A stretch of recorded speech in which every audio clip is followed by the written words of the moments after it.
and welcome to How to Use Gender to Sell More. I am Kendrick Shope, and I'm here with my friend Matt Manero, and we're going to settle the debate today. Who is the better salesperson, men or women? I'm sure you can probably at least get an educated guess about who's on what side. Matt? I'm on the male side until you prove differently. Okay. All right. It's going to be, if nothing else, it's going to be fun. But I'm open to you proving me different. I love it. I love it. All right. So I'm going to share my screen here and we're going to get started. The first thing that I want to do, and I do this anytime that I start any webinar, is I want to pause for a minute. I want to thank you for being here. First of all, you're the best part of what I do every day, and I mean that. I love interacting and engaging with amazing people like you. I want to thank Matt for having me here all the way in Texas. I'm so passionate about this topic that I flew all the way down here to settle this once and for all. But I also want to pause because I know that people say they're short on two things: money and time. Money you can make more of, and Matt can tell you how to do that. Time is your most precious resource, and so essentially by showing up here today, you are giving us one of your most precious resources, and I guarantee you we're not going to let you down. Let's bring it. All right, so just a couple of rules for success so you can get the most out of this webinar. We live in a society that is overwhelmed. We live in a society that tries to multitask. I read a study one time, Matt, that said when you are multitasking, you actually have the same brain capacity as somebody who is high.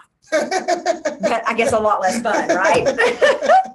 So if you shut it off. Shut off your phone, shut off your social media, close the door, shut down email, and be here with us. You're going to have fun, you're going to be entertained, and you're going to learn something.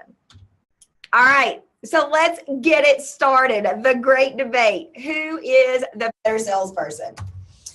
The promises of this webinar were basically 4 main points. Number one, we're gonna talk about 3 key differences in the way men and women succeed. Obviously, I can't really speak to the way men succeed, so Matt is going to be here to help you out with that. We're going to talk about how you can use your sex or your gender to get more yeses. We're going to talk about the #1 mistake you're making that's costing you sales.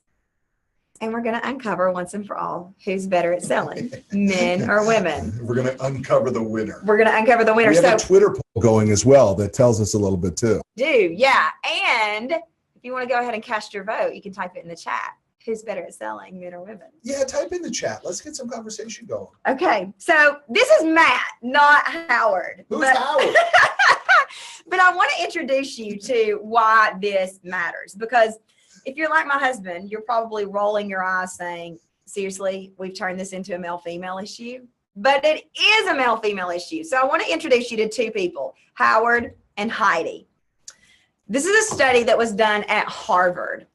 So a group of students were given a piece of paper, and on that piece of paper, it had a proposal, basically. And half of the students were given a paper written by Howard. The other half were given a piece of paper written by Heidi. The only difference in this paper was the name, Howard or Heidi. At the end of reviewing this paper, students, and it was a mixed gender audience, students were asked, which person are you more likely to do business with, Howard or Heidi? Howard won unequivocally. Both males and females said, Howard seems like the guy I want to work for. Howard seems like the guy I want to do business with. Howard seems like the guy I could go have a beer with. So things are looking pretty good for Howard. Heidi was a bitch. Heidi seemed like the person that nobody wanted to work for, that was self-serving, and you always had to look over your back when you worked with her. Now, I need you to keep in mind, it was the exact same paper. Heidi's the big loser here, right? The exact same paper. And the only difference was the name Howard or Heidi.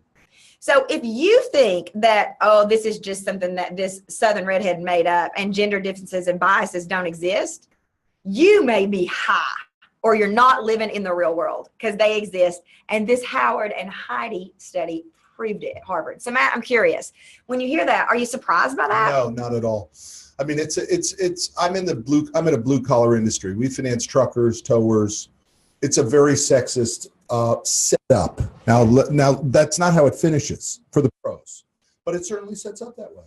And if you fall prey to that, if you fall into that trap, you're going to not do very well in my business and the industries that we do the financing for. Conversely, if you get this, you could kill it. You can crush it because, and I'm open to this argument, I think men in my industry have to drive home the message, but it does create a competitive environment, right? It does. Customer Absolutely. and salesperson fighting, who's strong. But women, if they understand how to play it, can almost start taking candy from a baby. And I don't mean that in a sexist way. I just mean it I think women have the chance in certain situations to win easier than men. Yeah. And I think, yeah. But most don't. Most women don't understand that they can play the game that way. So why not? Well, that's why don't most women do that? I think it's true. I think most men, through ego, just have to bow their back, puff their chest, and be the caveman. And I think a lot of women back down from that. Yeah. And I think that doesn't set up well in a sales environment. Yeah. Because all the woman has to do my wife is 5'2", redhead, and when she bows her back one time, and the argument's over. She's my kind of woman. There's just no more fighting because that's it. But when she doesn't bow the back, sometimes I push a little harder and I push a little harder. Yeah. But boy, the minute she stands up, I soften, she strengthens, she wins. It's interesting because my mom talks about this with my dad. So I made a mistake several years ago. It wasn't terrible, but I made a mistake. We won't talk about that here on this webinar. And I remember I was mortified. I was so embarrassed. And I remember calling my parents to apologize. This was minor, like a speeding ticket, kind of like I didn't get put in jail kind of thing. But it was not like a real speeding ticket. You set up a mistake. Yeah, we go crazy. We all go nuts on that. Before everybody starts digging, like, has she been in jail? No, it was. Let me back up. I'm going to tell the mistake. Got a reckless driving ticket. Turns out I was going 5 miles over the 15-mile-an-hour speed limit in a school zone, and that is reckless driving. So I got a reckless driving ticket, and I was in college, and so I was on my parents' insurance, and I had to call mama and daddy and say, oh God. And I just kept apologizing, and my dad was harsh and cold, and I was like, he is really disappointed. And my mom finally called and said, stop apologizing. Be the girl that he raised and say, yeah, I was going 5 miles over the speed limit. You could have done it too. Yeah. Now, what the heck do we do? Yeah. And so it's that same sort of thing, that bow in the back and standing up, right? You need it. Look, in the sales process, take men and women out of it for a second. I think in the selling process, there has to be a version of conflict before we can break through anyway. So you need no's. The best customers don't roll over. Absolutely. The worst customers roll over. So you need some no's. You need a little bit of a conflict. You need to be able to say to the customer, I can't do that for you. Absolutely. Absolutely. And I think that's one of the places where women fall so short is we get intimidated by the customer and think, oh, how do we make that happen? We'll throw that on, we'll add that on. And then all of a sudden you're losing money. Yeah. You may be getting the sale, but you're not making any money. Mm-hmm. And that ain't no fun for anybody. And it doesn't get better because the next time that customer's going to steamroll you again, it's impossible to move prices up. So for a second, let's forget about the male-female. Let's talk about how you be a great salesperson. Well, yeah. And that actually plays right into one of the reasons I'm here, because Matt is a phenomenal salesperson. He was telling me a story before we went on air about grit. And there's this bear that you all can't see, but we're sitting in this great studio that Matt has in his office, and there's a bear over here, a statue of a bear. And I said, all right, Matt, what's the story with the bear? Would you tell that story? Yeah, sure. I mean, look, the bear's here, and we can move it so people can see it. I keep this bear very, very close to me all the time. And the reason for that is because in my book, The Grit, I talk about what happens in the wilderness when salmon swim back upstream. We all know that story, that salmon swim back upstream. But what most people don't realize is that the salmon could have swam thousands and thousands of miles away from where they were originally, where they were spawned, and they swim back to where they were spawned to lay their eggs. And along that journey, they're going to meet three types of bears. The first bear they're going to meet is the nastiest, meanest, most gritty bear, who will go to the most dangerous part of the stream, which is typically the highest waterfall where the water rushes the most and also where the least amount of competition will be. And that bear will just simply reach out, catch the salmon as they attempt to jump over the waterfall. They'll take a big, juicy bite, and then they throw the salmon away. It's true. It's how it plays out. The next further down the stream is the middle bear, who will turn around and is smart and intelligent and understand that he or she doesn't have to be as gritty as the first one. And they just pick up the half-eaten salmon, they turn it, they eat the other juicy stuff, and they throw it away. And then at the end of the stream, where the water doesn't run very hard, you got the rats and the coyotes and the seagulls and all the other skinny bears / competitors who are fighting over the skeletons to pick through the scraps. That's what happens in business. I mean, the low-end salespeople fight over the low-end customers with the low-end competitors for the scraps. The next movement up the stream, you get some better customers, you get a little more competition, you get a better market share and a better volume. And then you got the nastiest, grittiest ones who just want to dominate and crush it.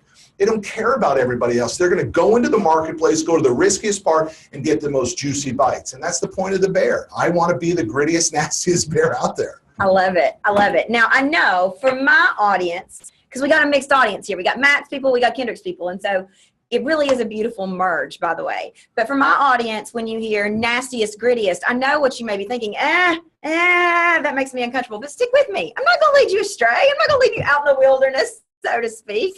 I think that Matt illustrates a real great point that we don't talk about a lot in my industry, and we should. There are some sales absolutes. Like, you can talk about differences in ways to succeed and differences in the way men and women succeed, but there are some sales absolutes. And the bear and the grit and the drive and the hustle, which is why I adore Matt so much, is one of those things. You got to have it. You got to want to change people's lives. Okay. Yeah, go ahead. If that's what you want. If that's what you want. If you're in sales and that's what you want. Absolutely. Look, if you want to sell enough product to surf in Costa Rica 6 months out of the year, I'm all for it. Yeah. Go for it.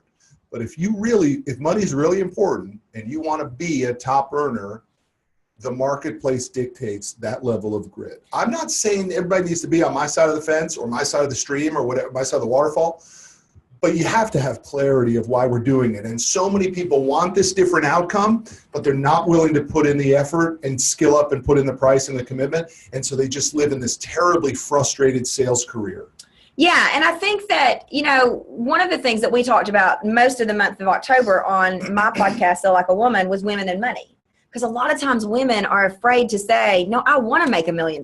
We think, oh, who does she think she is? Or I want to make multi-millions, or I'm going to make. Men seem to have an easier time doing that. And I think that the first step for a lot of females is absolutely owning your place in the market and saying, it's okay for me to want this. This doesn't make me whatever society says it makes me. Money grubber, gold digger, whatever, right? It makes you you, which is why I have a job, because that's how I teach people to sell, by being you. Let's talk about 3 key differences in the way men and women sell. I love mnemonic devices. Do you remember mnemonic devices in school? Tell me what it was. Oh my gosh, I'm such a nerd. I have a mnemonic device for everything. So a mnemonic device is, like, for example, here we're going to talk about aggression, intuition, and relationships, which also spells AIR, A-I-R. So I never forget the 3 key differences because I can just think of AIR. That's my mnemonic device. I'm a total nerd. Oh, I got you. Okay. Does that make sense? Yeah, so okay. So anyway, so we're going to talk about. Called acronym? Isn't it? I don't know. Probably. I don't know. Down in Tennessee, we call them mnemonic devices. That's probably a made-up word, Matt. You probably can't find that in the dictionary. Acronym, yes. Abbreviation. And now I'm going to walk out with my head held high. So we're going to talk about AIR, because these differences are. They're innate in us, as innate as breathing, as innate in breathing air. And so this is not something you have to do. This is something you should be able to do naturally and with ease, because they're innate to your personality. And science actually dictates this and proves this to be true. So the first key difference in the way men and women sell is through aggression or conflict. And a lot of sales greats happen to be men, and they talk about selling this way. So you push for the close, you drive people right up into their pain, you get all in their pain, and then you say, well, if you don't, you're an idiot. Takeaway close. Yeah, takeaway close. Exactly. That works. I'm not saying that it doesn't work, but for me, that makes me want to vomit. I don't want to tell people that way. It's just not my cup of tea. But science shows that men actually sell very effectively using this tactic, aggression, conflict. Now, I want you to think about the bear. I want you to think about nature. This makes sense because with natural selection, women stayed in packs, females stayed in packs, and men went off and hunted. They had to be the aggressor. They had to protect their pack of females. And so we've naturally selected for this, for men to be more aggressive than women. So it makes sense. Do you see this, Matt, with your salespeople? I mean, I absolutely do. But I have to say, on this aggression piece, I think the marketplace is really changing. Really? That aggressive, hard-driving, sort of in-your-face salesperson, whether they're a male or female, selling to a male or female, that's a dying breed. Yeah. The new round of buyers, they want transparency, they want honesty, they've already done their research about you. So if you come on in as that person, they've already turned off. You're kind of just getting the appointment. They've already made up their mind. So it's really important to get this, that selling is changing very quickly. It is. And I don't think that you all, I'm not sure if you all caught this, but Matt just made a point for why women are better salespeople, because the market is changing to a more feminine approach to selling, right? It is, thank you, Matt, score 1 women. I think you're absolutely right. It's true. It is. I read a statistic recently that said over 70% of buyers have done their research before you ever get on the phone with them. Totally. 70%. By the way, if you're in sales and you don't have a presence, if you don't have content, if you don't have a personal brand that's easily findable, whether it's on Google Organic or it's on YouTube or it's on social media, you're missing a huge opportunity, because they are doing their research before the meeting starts. Give you an example of why that is so important. So here's a bonus sales tip. I can also quote the stat for that. Over 70% of people go look to, I believe it's 70% again, maybe 74, look to social media to do research on your brand. Here's an example. 3.5 years ago, my husband moved from the great city of Chicago to Bentonville, the great city of Bentonville, the great town of Bentonville, Arkansas. You guys have only been there 3.5 years? Yeah. Oh my gosh. Yeah. I moved to Bentonville, Arkansas. Now, I'm a shopper. I'm a stereotypical woman, and that's all right. I'm a shopper, and I needed some new jeans, or I needed some retail therapy. One or the other. The jury's still out. I went to the local mall, and I wanted a certain brand of jeans, and they just didn't have it there in Bentonville. And so what did I do? I got on my phone and I looked, where can I buy X jeans in Bentonville, Arkansas? And a Facebook page came up of this little boutique. I walked in, $2,500 later, I got my jeans and my retail therapy, all because they had a social media presence. Had they not, they would have missed a $2,500 sale. Like, this is so important, and people are just now understanding the importance of it. It's how I built my business. I got a buddy, he is CEO of a bank, and a large bank in Michigan. And if you submit a resume to him for one of his positions that he has, and he goes to LinkedIn and doesn't see a reasonably good profile. Now remember, I didn't say no profile. I meant he requires a reasonably good. If it's not there, he just throws your resume out. If you, into this day and age, don't have a reasonably good LinkedIn profile, how are you in business? Seriously, LinkedIn's the most underutilized social platform there is. Huge. I'm a nerd. I know I've said that, but there was a study that I have not finished reading that I started on the plane yesterday about Silicon Valley and people that are using LinkedIn compared to people who are not, which why would you not in Silicon Valley? That doesn't make any sense. But the numbers, I can't quote them because I don't know what they are yet, but I can't remember. They were off the charts in the difference in the numbers of sales that people are able to make simply by using LinkedIn effectively. So there's a bonus tip for you. If you don't have LinkedIn, you're not on social media, get there. Hey, here's what's crazy about it, though. There's an argument that LinkedIn is becoming passe, too. So if you're not on LinkedIn, you're serious about the social media and building your own personal brand, you might be able to skip it altogether. It could just be Snapchat as the platform you want to live on. It could be Cyberdust as the place you want to live on. So the point is, you have to embrace it. You do, and you need to pick one and do it uncommonly well. Dominate it. Yeah, dominate it. So see, look, that illustrates the difference in men and women. Matt says dominate it. I say do it uncommonly well. It means the same dang thing, right? So I love this. I mean, just putting us together and you see the differences. Okay, so we talked about aggression. Number 2 is intuition. Science shows that women are more intuitive than men. Now, how can you prove that?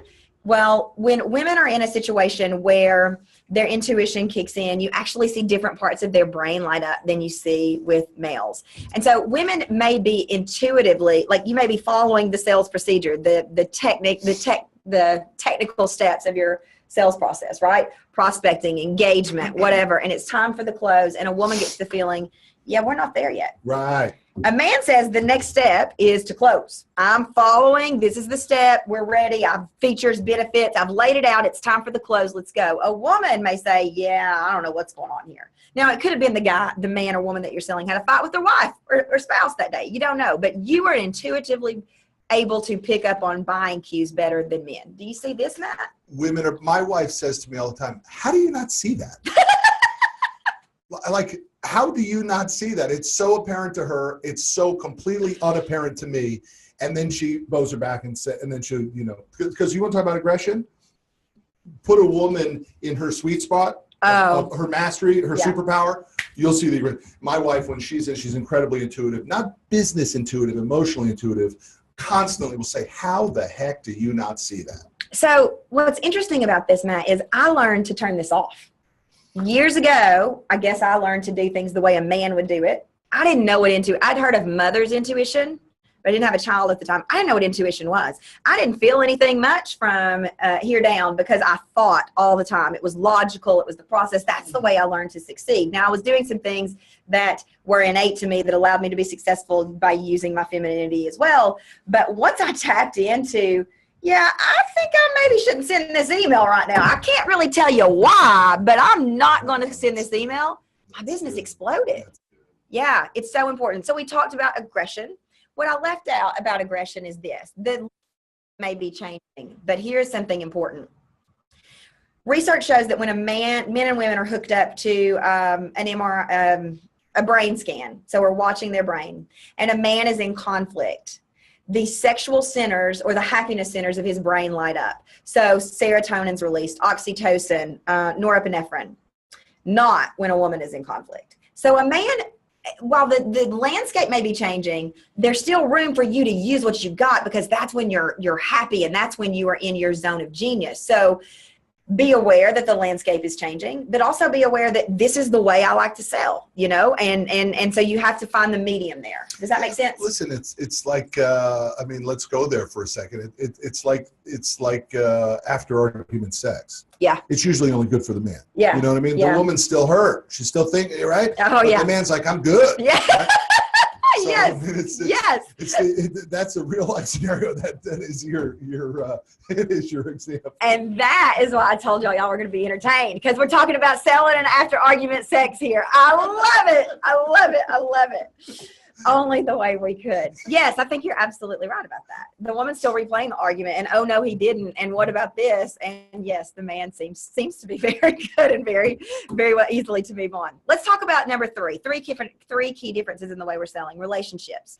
So just like a man is happy and in his zone of genius when he is in conflict, a woman is happy in social situations and with relationships. And this is I'm good at this. I'm a social seller, if you will. So again, this goes back to natural selection. Women stayed in packs and we couldn't get ostracized from the pack because we were left alone in the big bad wilderness, and that left us not in very, very good chances of survival. Men didn't have to be good at relationships. They were the protectors. So women, we have naturally selected to be good at relationships. Use that.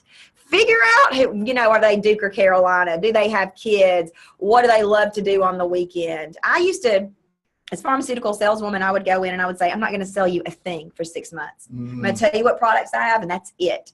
I was essentially selling myself. I got to know the doctor's kids. I got to know the nurses' kids or their names. I knew who was playing football where. I ingrained myself in the office. And the reason that worked is because it was innate in my personality. That's so important. And I have done such a terrible job with it. I have been a lousy relationship builder in my business. It might sound a little bit weird, but it's true. And for me, in all honesty, my real dad left when I was 6 months old, left my mother and I high and dry. I never saw him again. And I'm telling you, from that moment on, I never trusted anybody. Now, really? You don't know it at 6 months. You don't know it at 3 years old. Yeah. You don't know it at 8 years. You don't know it at 15 or 18, right? Yeah. But you know that from that moment on, something changes in you. You just know it's a different life. And so I replaced number 3 relationships with number 1. Yeah. And I just said, I'm just going to get it. I'm just going to go into the marketplace. I'm going to take it.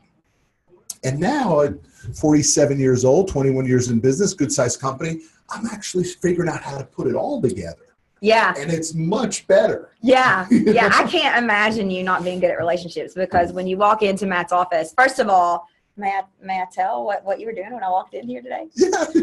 I mean, how can you say no, right? We got people here watching. I walked into this. You're not going to take no anyway. So Yeah, no, I'm not. So I'm gonna use aggression, even though I told people not to. So I walked into Matt's offices. And aggression masked as relationship exactly, building. with a little bit of Southern charm. So I walked into Matt's office, and this wonderful man named Rich is showing me around and telling me about it. And he's like, I'm going to take you back to Matt's office. And I look up, and Justin Timberlake is playing out of Matt's speaker. And I'm like, wait, what? This is the CEO of this gazillion-dollar company, the brains behind, and he is jamming out to JT, Can't Fight This Feeling. And I got to tell you, I instantly fell in love. I already loved him, but that minute I knew he was doing business differently. So you seem to be heading in the relationship direction, my friend. I think it's really, really important. I mean, at some point too, I mean, we're talking about sales here, but as people morph into a leadership role, because by the way, isn't that what happens? The top salesperson then gets to be the leader? Yes. Not always. And they're usually terrible at it. Usually terrible at it. They're usually terrible at it. Sorry. Our top guy here, he's been with us 16 years. I go to him every year. So you ready to take you ready? Yes. He's like, leave me alone. Ah! I'm good. I don't want that. So my point is, though, when that evolution happens from a leadership role, you really got to get all this stuff down. You do. You do. And the people that Matt and I, our customers, and the people that we deal with have some things in common, and some things in common. And one of those is they want to get it. They want the life that other people aren't really willing to work for to get. They want to have it all. And that's why all of these make such a big difference. Yeah. It's important to understand that, all of these things we are innately different, and we use them to make more money and close more deals. But at some point you got to be good at almost all of these. You could be okay at just one. Yep. But you won't get great unless you figure out these 3. I agree. So let's talk about the elephant in the room. The unadvantage, as I call it. You like those legs there that I intentionally put on this slide? I really do. That's great. So it would make me uncomfortable in a sales call, but yep. I actually, but it's an attractive picture. But if someone was sitting across from me sure. selling me, it would make me a little uncomfortable. Absolutely. So the unadvantage. There are some unspoken advantages that men have. There's some unspoken advantages that women have. The elephant in the room is looks. Right? Women, you got an advantage there over men. Even if you're selling to other women, I want to look at a woman who is put together more so than a woman who looks like she rolled out of bed, right? I want to look at a man who's more put together too. But women, we've got an advantage. Yes, my brand is high heels. My brand is look the best you can anytime you're out, and it sells. I'm telling you, there are offices I got back in simply because I was female and I was attractive. Now, you got 2 choices, women. You can get all flustered about it and say, that's not the way it should be, and our daughters deserve better. Or you can crush your environment by knowing that. Now, no, I'm not at all suggesting that you use sex to sell, but what I am suggesting is that you know your marketplace. You know the field you're playing on, and you use everything you've got to get in and share the benefits of your product. Does that make sense? And does that make you uncomfortable? No, sophisticated buyers see it coming too. Yeah. And they almost expect it. Yeah. But think about it. Honey Boo Boo ain't going to make a lot of money. If Honey Boo Boo didn't have the reality show, it is what it is. It is what it is. Listen, Honey Boo Boo dressed up, might. Yeah. Honey Boo Boo on top of her game, Honey Boo Boo understanding the product backwards and forwards and relationships and aggression and how to sell in any environment could be a killer. So my point is, you don't have to be drop dead gorgeous. No. You just got to be put together. Here's the last piece. When you dress up, you feel better. It doesn't matter whether you're in good shape or bad shape or DNA was blessed or not blessed. When you dress, you feel better. You do. And you know, you read a lot of sales books from sales experts, and usually a lot of them are written by men, and they talk about, you know, looking the part, right? And they didn't skirt around this issue. But then when a woman talks about it, everybody gets all flustered because, well, what does she mean? Does she mean I have to wear high heels like that? No, that's how I like to dress. Doesn't mean you have to do it. We're just saying use what you've got. However you're the most comfortable, show up, look amazing. You're going to get back. You're going to get more attention that way. That is one of the unadvantages. Hey, here's the deal, though. I think it's easier for men to look better in clothes than it is women. Men don't have to spend as much money as women do. So there is a money component to it because you don't want to look frumpy either, right? So you need to. It's harder. Women, a man could buy a $99 suit and look okay. You got it. And so that's going to lead me into a story that I swore I wasn't going to tell. There I go. So I flew in from Bentonville, Arkansas last night. I got to my hotel, was starving, went and ate a whole loaf of bread at a restaurant. My nutritionist is going to love that because, you know, I'm pushing 40 and put on 20 extra pounds and I'm trying to get off. So I ate a whole loaf of bread with honey butter. It was delicious. And this morning I got up and I'm so excited about coming here, and I put my makeup on, and this probably won't mean a thing to you, Matt, but I forgot my foundation. Now it's 6 a.m. and I don't have my foundation, and let me tell you something, I need foundation. So I'm like, okay, well, I can panic or I can make do with what I got. So I literally put like 14 applications of concealer. Women, you know what I'm talking about. It's not even the right color. Like I kind of look green.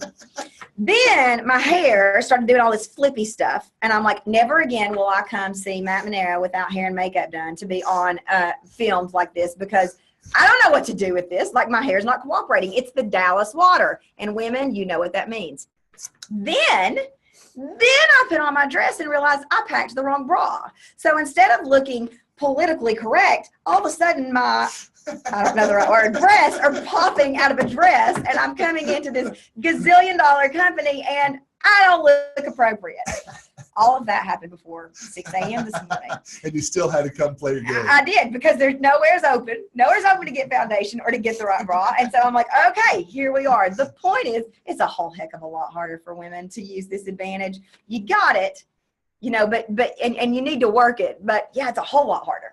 A whole lot harder. To put all the more importance for the money piece. It is, absolutely. You need money. I mean, I think if you're going to play the sales game, male, female, doesn't really matter. If you're going to play the sales game at a high level, you must move money to an area of importance in your life, and it needs focus. It does. And one of my mentors says, money loves clarity. Marie Forleo. And that's so true, right? So true. So women, we've talked about this unadvantage that you have, and that's your looks. And you do. I mean, who would you rather sit across from?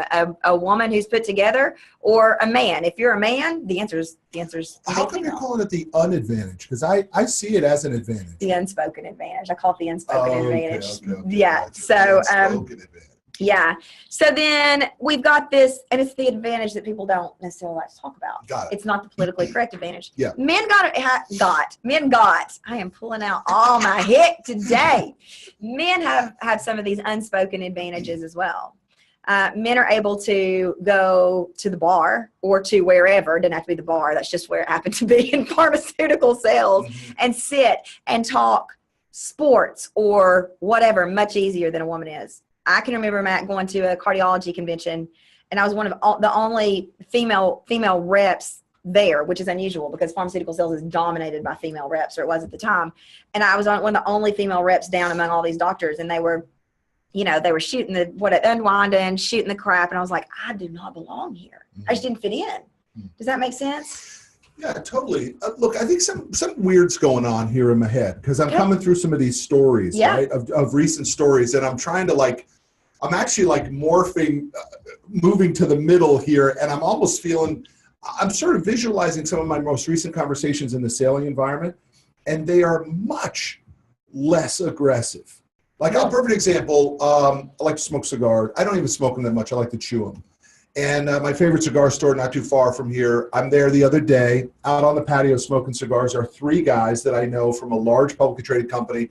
These guys started from zero. They all rose up the ranks and have cashed out for millions in stock options. Wow. But they all still work hard. Yep. And I saw them. We all give each other big high fives, hugs, all this sort of stuff. So I'll sit down. They're all drinking scotch. I don't drink anymore. Started smoking a cigar. And all we talked about were our kids. Interesting. We didn't talk about business at all. How your kids, Johnny doing football, Mary doing gymnastics. And it brought us all tighter. We were fist pumping about our kids by the end of this cigar. Yeah. And so even in this high octane, testosterone, money flowing table, what we really want to talk about is our families. Because I think men, by the way, women have an advantage. And it's an important maybe topic for women in the workplace too. But I think men do carry a lot of guilt about the fact that they're on the road. Do you really? It makes sense. It makes sense. I just never easy thought for me about to it. shut it down and make no apologies for it. But really, when you peel that onion back, I mean, you know, I try to have made time for my children, but I know a lot of guys that don't have the same luxury. Yeah. They need to be on the road 3-4 days a week. Yep. In a hotel room. Yeah. And that's just the way the job is. Yeah. You know? Yeah. Yeah. And that's tough. So it is. It is. My daughter is finding out, actually already found out, and I don't know what the answer is, if she got her part in the school play. And when it just happened that way, she said, "You're not going to be there to pick me up." And I was like, oh my God, no, I'm not. Daddy is. Daddy's a good substitute for mommy. So yeah, I get that completely. So, you know, there are these unspoken advantages if we get back to men and women. And I think that what I'm learning from that, which is really fascinating, is men seem to be coming over to our side a little bit, ladies. I mean, they seem to be, whether it's, you know, through just life experiences or whether it's through, I don't know, the marketplace changing, as you said, but you seem to be coming over to this relational style of selling a little bit more. Am I hearing that right? I'm right there with you on it. And I'm going to go with my age and my experience taking me in that direction. Yeah. Because I think most kids in their early 20s, male, female, irrelevant, don't hustle enough. Yeah. So, I mean, look, I think if you're in your 20s, you don't need to be worried about relationships and kids and all that sort of stuff. You need to be worried about your career and how much money and skills can you develop to stack and rack. When you get to be my age, maybe you start to reflect back on it. But if I didn't have any of that crushing decade and a half of just going for it, I wouldn't even be in a position to reflect. Yeah. And I don't know that I would either. I think that is a little bit of Maslow's hierarchy of needs, right? So, you know, your most basic needs have to be met. Some of those are food and survival. And in our society, money plays into food and survival. Mm-hmm. And then once you get those needs met and you get to a place, then you're able to get more reflective. That's probably not it's a good word. I also think you, as your skill set develops too, you begin to look at things and you become a puppeteer and you have more tools in your tool belt that you can pull. Yeah. Yeah. It makes sense. I was in LA a week and a half ago speaking, and my Uber driver said, Oprah lives right up here, and it was in Santa Barbara, and something about, I don't remember, but something about she does yoga or something and contemplates the meaning of life. And my mom actually was with me, and she said, God, it must be nice to just sit around and contemplate the meaning of life. And I said, yeah, when you're Oprah, I bet the meaning of life is pretty dang good. You're really on the meaning of life. You're really good there, right? I'm still fighting to hit that, multi-million-dollar mark, but I'm going to get there. So we've talked a little bit. I'm going to go back because we've told a lot of stories, but we've talked about three gender differences in selling, and to a lot here as to how these may be shifting. But the first one is aggression. Men, you're always going to be able to be more aggressive than a woman. I'm sorry, but you can look at the political landscape. I don't care if you're a bad hombre or a nasty woman or whatever it is they're saying now, Clinton or Trump. I don't care. You can look at the political landscape and see that women who are aggressive don't always come out smelling like roses. They don't come out looking like the nicest kid on the block. So, men, you're always going to be able to use aggression and have that, or conflict, have that in your tool belt when you need it. You're going to be able to use it better than women. Intuition, women, you're going to be able to use that better than men in most cases. As long as you stay connected to your body, you're going to get those intuitive hits like Matt's wife, and you're just going to know, yeah, maybe this is not the time to go for the close. Maybe I need to come back. And then relationships. And I think that this is an area where we both can excel. I don't know that men or women necessarily are better at this than others. I think women for a long time had the leg up here, but I think this is where you're starting to see the changes in the marketplace, and men are really coming over and saying all of these things are important, because all things being equal, you want to buy from somebody you like. All things being unequal, you want to buy from somebody you like. Yes. But it's really important, though, that the people fully understand, regardless of your gender, you better come with your A game. Absolutely. The marketplace demands your A game. It does. And I need to relook at the stat, but I think we see over 8,000 messages a day. I think that's the stat, 8,000 messages a day. I don't care if you're selling financing, if you're selling a product, I don't care what you're selling, you are competing with every one of those messages, every single one. So you have to bring your A game. Yeah. Mm-hmm. And you got to know how to sell people. So let's talk about the number. That leads us very, very beautifully into the number one mistake you're making. And stats don't lie about this. You may want to roll your eyes. You may want to say, I've already heard it. But if you're not making all the money you want to, then you're not doing it right. So Matt, any guesses as to what the number one mistake is? Are we talking about selling, or are we talking about gender-based selling? Selling in general. I'm going to say the number one mistake that people are making is that they're not following up enough. How about that from Sales Grade? Of course he got it right. Of course he did. Stats show that 50% or more of all sales are closed in follow-up communication. Stats also show that less than 2% of seasoned salespeople follow up more than 3 times. Now, listen, you may know this, but don't act like you're doing it. Because if you were doing it, you'd be making more money. It's just that simple. You must learn to follow up. You must. Stats don't lie. Tell me, Matt, when you see with your salespeople, what difference does follow-up make? It's such a sore subject for me. I mean, it just, Why? oh my God, it chaps my hide. Oh God, I didn't know this. Yeah. We have 10,000 customers that we've done business with. And so we refer to those as our acres of diamonds. Okay. And when I look back at how poorly we have managed our acres of diamonds, we have left, I think, tens of millions of dollars of net profit, not rev, net profit on the table in 21 years of doing a poor job. We just recently pulled, of those roughly 10,000 customers, something like 6,000 we did one deal with. Now listen, we get to know you. We know your credit. We know your tax returns. We know your bank statements. We know your buying patterns. We know where you live. We know how much credit card debt you have. We know what your mortgage is. And we only leveraged it once to help you. It's horrendous. So it's a real sore subject, because follow-up, and what you might be referencing is follow-up to get the business, but it also goes further that says follow-up to keep the business. Absolutely. The one call close is over. The methodology, I mean, in our office now, we not only do we use the phone a lot, but we use texting a lot. We use email a little. I'm not a huge fan of email, but we use social a lot. We want to be in the ecosystem of your cell phone now. That's what we want. And by texting, I can be in there. And then I get to push lots of different content, my book, these other things we've done, all the videos we have.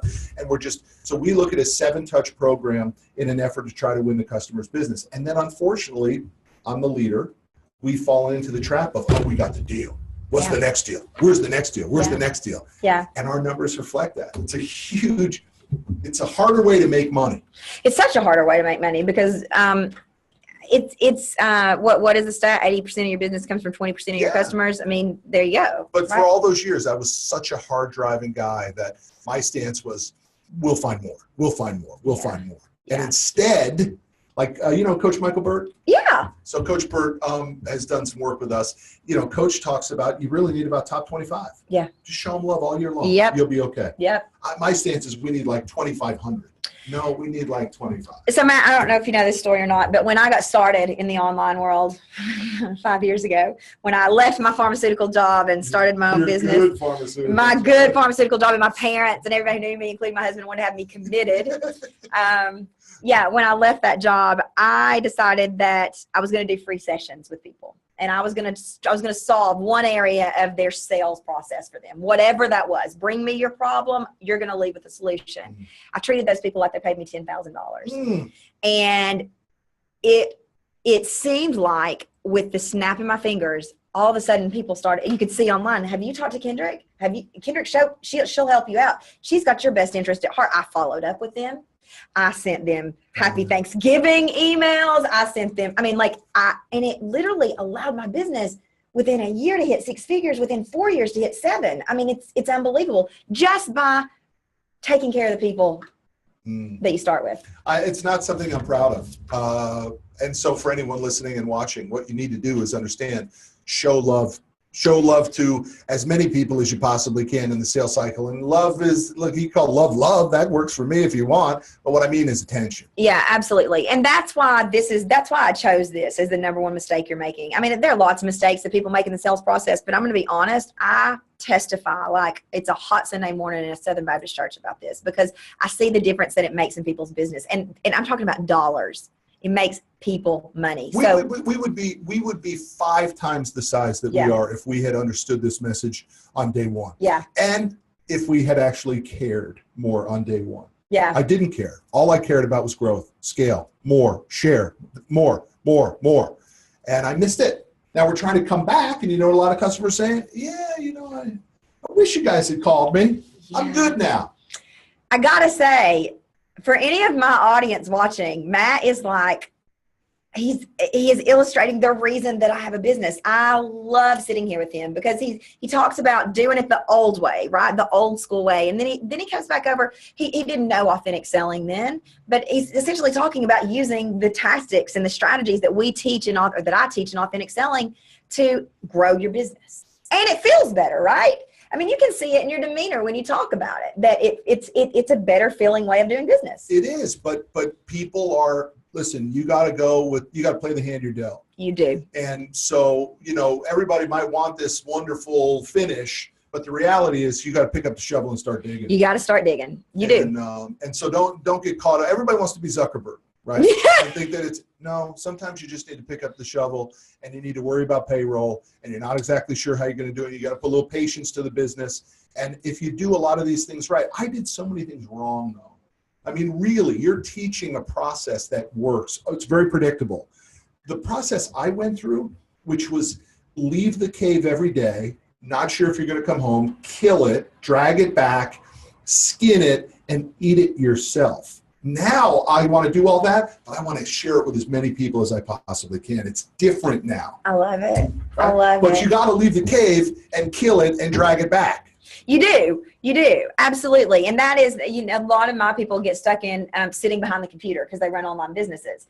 And I'm like, you can't get stuck behind the computer. You've got to get out there and engage. You've got to get out there where your customers are. Now, that may be through social media. Yes. That may be through, your email list. I don't care what it is. But you have to get out and be among your people, and you got to do the work. So what you're saying there is leaving the cave could be get engagement and push Absolutely. more content and all sorts of stuff, versus kind of where I'm reflective is leave the cave meant literally in 100-degree weather in Texas, go knock on doors. Exactly. Depends on what you're selling. It's a much easier way to do it now. It is. It absolutely is. Okay, so let's review the promises of what we had you join us for today. 3 key differences in the way men and women succeed, and that was my little mnemonic device there called AIR. Aggression, intuition, and relationships. How to use your sex to get more yeses. And that's where we talked about, women, use your looks. Use them. Men, use your ability to be the guy you want to hang out with, to be Howard, if you will, the guy that you want to have a drink with. Use that. Use your sex to get more yeses. The one mistake that you're missing that's costing yourself sales, and I love that Matt was so honest and open and transparent with us about what he wished he had done differently in his business, because this man runs a multi-million-dollar business, y'all. I mean, he is brilliant.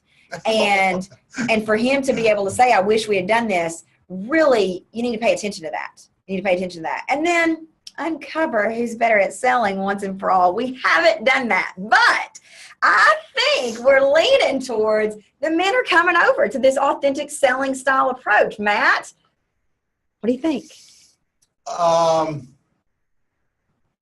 It's a numbers game still. There's far more men in the game than there are women.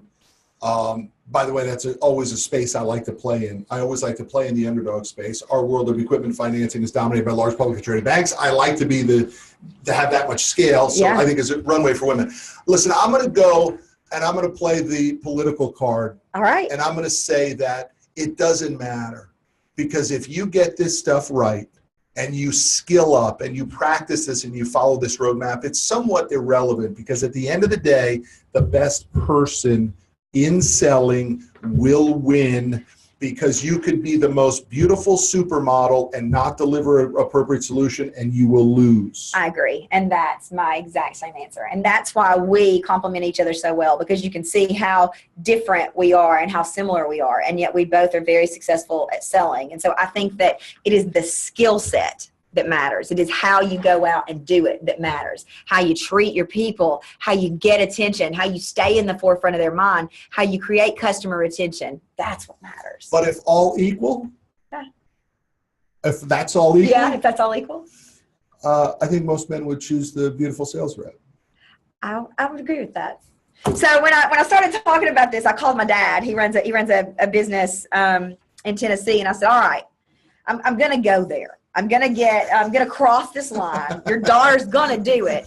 So what's the answer? And he's like, are you kidding me? This is even a question? Of course I'd rather sit across, from a woman than a man. Like, whoops, are you kidding me? I'm okay to admit that. So yeah, but I think you're right. All the key here is getting all those things right. It is. Who's going to put in the time? I also think to kind of just finish here, you really do have to understand what is the intention of the scaling up session. Again, if you want to surf in Costa Rica 6 months out of the year, there is nothing wrong with that play. No. But if you want to be in big world, deep waters, real business, I'm talking 6-figure personal incomes, maybe 7-figure personal incomes. I'm certainly talking 6. I'm talking 7 and 8-figure businesses. You got to know how the game's played. You do. But I think that regardless of where you are, even if you want to surf in Costa Rica 6 months a year, you still got to be able to fund surfing in Costa Rica 6 months a year. You better be good for the other 6 months. You better know what you're doing and know how to do it, right? Absolutely. Yeah, I'm all for crushing it for 6 months. I take November and December off. I bust it. Here's the funniest thing. For all those people that do want to do that, staying in the nice place for 6 months in Costa Rica is a heck of a lot better than staying in the beach hut. So much nicer. So much nicer. Surf all day, but you don't have to walk so far. Exactly. All right. So we've talked a little bit today about, obviously, there are differences in the way we sell. And you can look at Matt and you can look at me, and of course there are differences. And you can even look at the way we talk about the exact same topic.